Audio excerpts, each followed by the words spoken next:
Bien, excusez-moi. Madame Michèle Perron pour La République En Marche. Bonjour. Merci Madame la Présidente, Madame la rapporteure, chère Valérie, mes chers collègues. La proposition de loi soumise à notre examen vise à protéger les mineurs d'un usage détourné et dangereux du protoxyde d'azote.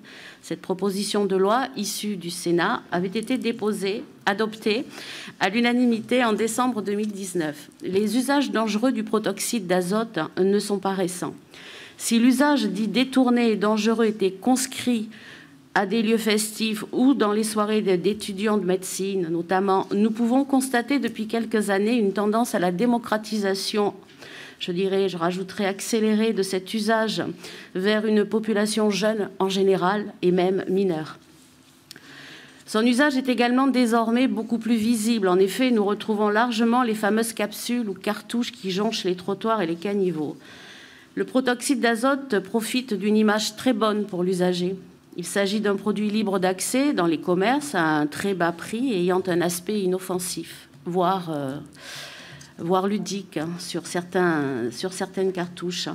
En effet, il est vu comme agréable et enfantin, mais aussi son effet semble être très court. La réalité est néanmoins un peu plus sombre. S'il pose des problèmes de sécurité publique dans nos communes, il est également très dangereux pour la santé des plus jeunes. Le protoxyde d'azote peut poser de graves problèmes neurologiques ou cardiaques qui peuvent, dans les cas les plus sévères, aller jusqu'au décès. Évidemment, comme toute substance psychoactive, des problèmes de conduite addictive et d'addiction se posent. Légiférer sur l'usage détourné et dangereux de cette substance est donc la bienvenue. La majorité souhaite saluer la rapporteure, Valérie Six, pour son engagement sur le sujet et le groupe UDI indépendant pour la mise à l'ordre du jour de ce texte.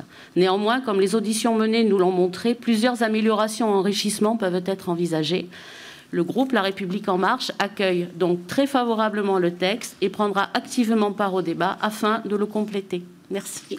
Merci bien.